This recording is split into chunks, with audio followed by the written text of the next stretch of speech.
All right, so real quick, we have our first case reported of the coronavirus here in Virginia, and the whole state of New York has declared a state of emergency. So, get ready, folks. It is happening. It is happening. It is happening.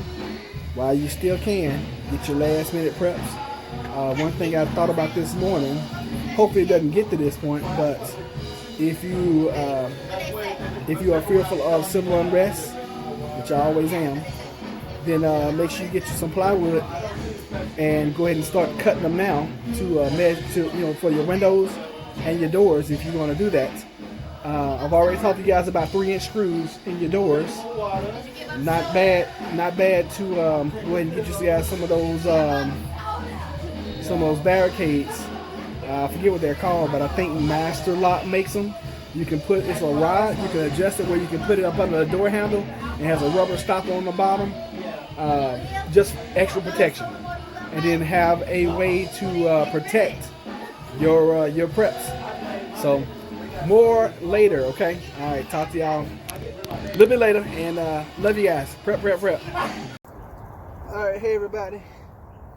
Make sure you're doing what I told you guys I'd be doing, which is I'm cleaning out these huge cans, basically trash cans. I'm gonna clean them out real good.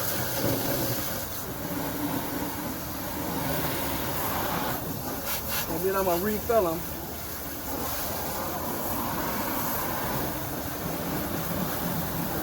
This will be another, I believe these are 30 gallons each. I'm gonna put out another 60 gallons of water.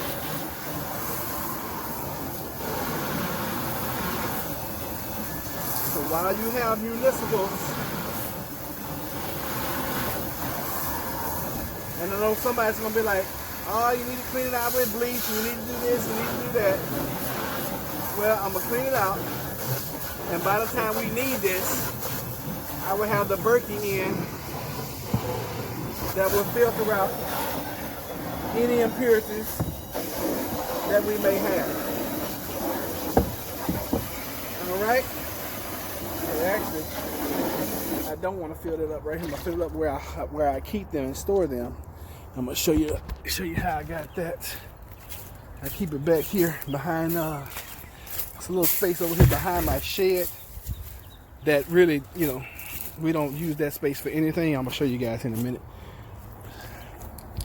Of course, my hose is not long enough. Not that it's not long enough. Not that I don't have other hoses. But this is not long enough to reach back here. So I'm going to have to figure that out. I have more hoses. I'm going to connect another hose to it. I don't want to have to do all that. I'm inside my shed right now. That needs to be cleaned up drastically. I mean, this shed is it's trash. And most of the stuff needs to go in the trash. But as you can tell, I have so much just stuff that, I've collected over the years that is still good stuff. Still, a lot of stuff still brand new in the box. But when you do the job I do, you always, the rule of thumb is when you're purchasing materials for a job, you always buy 10 to 15% more because, you're going to make a mistake. You're going to mess up. You're going to need more than you think. All that good stuff. So this comes from the years of 10 and 15% more. You see all the lumber up there, the spray cans that use and you don't use all of it, blah blah blah blah blah. And I got a water hose in here still in the package. Just saw it the other day. So what this thing needs is a really good cleaning. I just hadn't gotten out here and done it yet. Oh, let me show you guys this. So there's some more water bottles just in case we need them. I can always fill those up, okay? So a lot of things I tell you guys, I do. These 5-gallon buckets that are, that contain parts and materials and stuff now, they can be emptied out and used to collect water. Across the yard over here, I don't know if y'all can see over here by this tree, probably got about 7 or 8 stacked up on top of each other. That's if I need to collect rainwater or anything like that. So You know, we have means of collecting. It's just, you know, getting prepared and getting ready. And with everything that's going on right now, after this weekend we just had, where the death rate has now doubled in the United States, you're starting to hear it more on the major news networks, and now people will start to pay more attention and start prepping a lot more. I just found that hose I was telling you guys about. Oh shoot, I almost fell. That would have been terrible. I do not want to fall in here. So, told you I had one brand new in the box. I knew it. This is one of those little Flexi Hose. So what I'll do, I'll hook it up to this garden hose, use it, and then when I turn the water off, it'll scribble back up and whatever. Oh, I forgot I had one right here. Yeah, I always keep an extra one out here, so I don't even have to open that one, which is good. I don't even have to open that one. I forgot I had this one. Yes, so I can just use this because I only need about 10 feet. I think that was a 50-foot hose. This is like a 25, so this works out. That's what happens when you have too much crap. You forget often what you do have. Sad. I mean, it's sad but true. I find it more than not. All right, y'all, hang out there for a minute. All right, cool. So we're gonna take this little sprayer off. Oh, no, we won't take it off that way. We don't want to take it off that way. Take it off down here. Oh yeah, I forgot. This is that darn hose that I'm gonna need some. I'm gonna need some tools to get this thing off. It's been on so long. But this is the way it is when you're doing stuff. You always need extra, and that's why it's always great to have tools upon tools upon tools, because the worst thing to try to do is to do a job without having the right tools. Now what I'm hoping sincerely that I have the tools in here, which I'm sure I do, and don't have to go into the house or through the house to go out to the truck to get the tools that I know I have. Oh, you know what? I got some tools right out here. I can use those. And for this disassembly, or for me to take this apart, I can use 2 pair of pliers or 2 pipe wrenches, which I know I have right around the corner here, because I cleaned out my truck the other day and I was like, oh my gosh, I got so much stuff. All right, like I was telling you guys last week, plywood, okay? Can't use, okay, plywood so you can board up your windows and things like that if need be. Got rid of a car last week, so now Jennifer can actually park up under the carport, which is where we are now. I'm gonna grab these couple tools that I know I got in here. Hopefully, there's one. Thought I had them in here. Y'all bear with me. Y'all inside the bag now. Oh my God, it's scary inside the bag, Roderick. Stop complaining. Talking to y'all like y'all actually talking. But got the day off, took the day off to celebrate, with Jennifer for her birthday and everything. And figured out this morning I did something really dumb in the stock market, and it's got me frustrated. So I was like, you know what? Let me just go back out here. I'm telling Jennifer, I was like, let me just go out here and go do some work. I'll come back in a little bit. We'll talk. And sometimes that's what you got to do. Sometimes, a lot of times, my most successful and biggest productivity comes from when I'm frustrated. Because then I'm really motivated about doing things for some reason. So, hey, it is what it is, And that's life. Like Jennifer said, she's like, hey, babe, it's over and done with. You can't cry over spilled milk. You can. Not good to do, but you can do it. So I saw a news article. Well, I saw a news story earlier where they're talking about now finally limiting access to people, i.e., sporting events, and they just canceled some big sporting event out in some tennis something in California due to the coronavirus, because one person came up. This is the story. One person came up with the coronavirus in that county, so they was like, "Hey, we're gonna cancel everything." Which I can't say that I can blame them, because if you got one, you probably got 100. Look at New York City. That one attorney, so they say, had the virus, and then all of a sudden now you got state of emergency. This is not the right tool for the job. I'm just telling y'all that, man. Oh God, I need some pliers. This is not gonna work. I know I got something in the house, so we're gonna go in the house, grab these pliers. You guys getting a lot of footage today. Y'all normally don't get to see a lot of the background work. A lot of times you guys see, after the job is done and all that goodness. I have to think about where I put them. I put them with our preps. I was like, okay, well, if we need something, that's my grow light. And while we in here, I guess I'll show you guys the trees. Y'all always ask me about the trees. Okay, so lemon tree.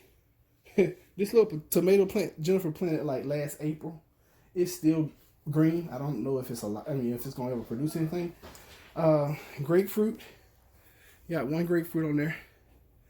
Lime, aloe vera. All those are avocados. These are avocados. So we keep those in the house right now because it's way too cold outside for them.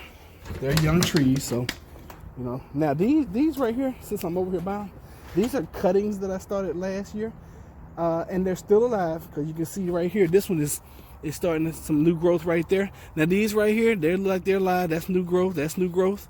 They've been out here all winter. These are cuttings that I cut from a peach tree, and they're still alive. So I'm trying my hand at growing from cuttings. We'll see how that works. I'm not real sure. It's my first time doing that, so we will see. All right, let's see if we can get this thing out. Fill up these basic garbage cans, and then this is something I meant to do this weekend that I didn't do, that I meant to do. See, so easy when you got the right tools. Look at that, bam, comes right off. I mean, instantly. Look at that. Plop. So now we'll hook up our hose. Just a regular old garden hose, y'all.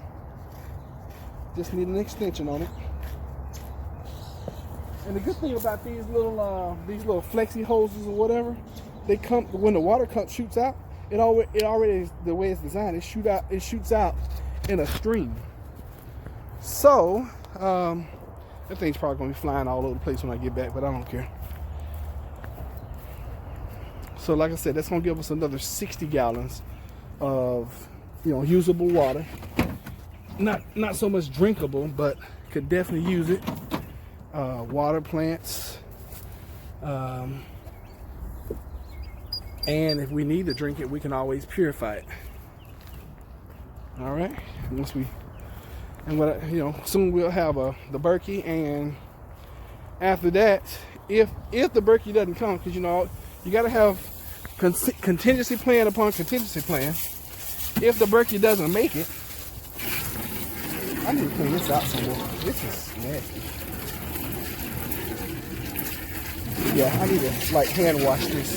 I'm gonna put y'all down here for a moment. Turn this off, son. Oh yeah. Just need to kind of go around it with my hand. I've had these things open for probably a year, so you can imagine the elements have gotten to it. Definitely not some water you want to drink, but in a pinch you could definitely purify it. Purify it, and it will be good. And I got them sitting on top of cinder blocks, so that it's not directly on the ground. So we're just gonna fill those up real quick. And like I said, you know, this is another way that you can store more water. Especially if you got a house, you got a little side of a garage, and the side of a shed or whatever, and it's basically an unusable space. So I use it to store water. And I really literally could put probably another 6 to 7 of these over here. And if I built a rack and use vertical, like if I just want to build a rack to set them on, I could actually drill holes in the bottom, put spigots on the bottom ones, fill up the top ones, and then run plumbing down through all of them, and then have a vertical watering system. Something you could do. I mean, I thought about that. If I knew this was going to be our final destination of houses, then I probably would do something like that. And with a system like that, I mean, I could build that. I could cut these tree limbs back. I could probably build that thing up. I don't know, and stack probably 4 across. Of course, you want better containers, but I could stack them like 4 or 5 across, and we're talking about 50, 60 gallon, 100 gallon containers. 1, 2, 3, 4, and then I could probably go 8. So if there were 50 times, that'd be 400 gallons. You can keep that full and then run plumbing through all of them. That way the one on the bottom, and that's all gravity fed, the one on the bottom is actually the one where you put the spigot. So I thought about things like that. I just hadn't done it. Because where we live now, this is not where I want to be our final destination. So when we get our farmhouse, and we do, I'll do things like that when we get our farmhouse. And it's pretty simple and pretty easy to do. So what I'm going to do, I'm going to go ahead and end now. Continue filling up these containers. And I will see you guys on the next one, okay? Thank y'all for watching. Take care. Italy, health officials are especially concerned today about a cluster of infections at a nursing home in Kirkland. That's a suburb of Seattle, and it's where we find Jonathan Vigliotti. Jonathan, good morning. What are you hearing about conditions there in the nursing home? And good morning to you, Tony. First, I just want to point out, you see an ambulance leaving here. They arrived here a short while ago, taking one patient to the hospital for testing. Listen, we've been speaking with family members who have loved ones inside who are in isolation, many of them showing all of the symptoms and yet not being taken to the hospital for testing. State health officials say they simply do not have all of the options available to them right now as their resources are stretched, and they say they have to wait until cases like this one we just saw turn critical. The coronavirus outbreak at a Washington state nursing home is pushing officials to intensify their response to contain the disease. We expect the number of cases will continue to increase in the coming days and weeks. Here in King County, officials are planning to buy a motel and set up modular units to house coronavirus patients requiring isolation. They are most concerned about the elderly, like those at the Life Care Center nursing home. I'm anxious, very anxious. Carmen Gray's mother, Susan Haley, is under quarantine at the facility. You asked for your mother to be tested for coronavirus. What did they tell you? That she did not meet the criteria at this time. They're being held hostage in a petri dish. In San Antonio, Texas, the mayor is declaring a public health emergency after a woman who tested positive for coronavirus was initially cleared and then visited this mall before all of her results came back. As mayor of this city, I find it totally unacceptable that CDC would release a patient prior to receiving all test results and potentially expose the public to this harm. The city also filed a temporary restraining order against the government to keep more than 120 passengers from the Diamond Princess cruise ship quarantined longer than the 2 weeks required. More than 700 people on board were infected with the virus. Monday, President Trump met with executives of 10 pharmaceutical companies to discuss developing a vaccine, which officials say is at least a year away. We're also moving with maximum speed to develop therapies so that we can help people recover as quickly as possible. And President Trump says he hopes to have up to 1 million people tested by the end of this week. Anthony? Jonathan, thank you. Many communities are going beyond the government response to make coronavirus preparations in schools, hospitals, and nursing homes. Our lead national correspondent David Begnaud is at Hebrew Home in the Bronx, one of New York's largest elder care facilities. David, what's the mood there?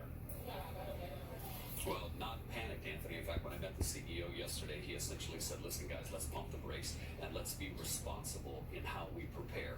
Hebrew Home has 7 different buildings. This sits on 32. Dow Jones Industrial Averages finished today sharply down. The Dow has closed down every day this week thus far, largely due to concerns about the global spread of the coronavirus. Now, we're continuing to follow the spread of the coronavirus right here in the United States. And the U.S. has confirmed 60 total cases, none in Virginia so far, but health officials are investigating a possible case in Northern Virginia and another in southwestern part of the state. Yeah, and as these numbers rise, News 3 reporter Kofo Lasaki takes a closer look at how Sentara Norfolk General Hospital is preparing to battle the deadly disease.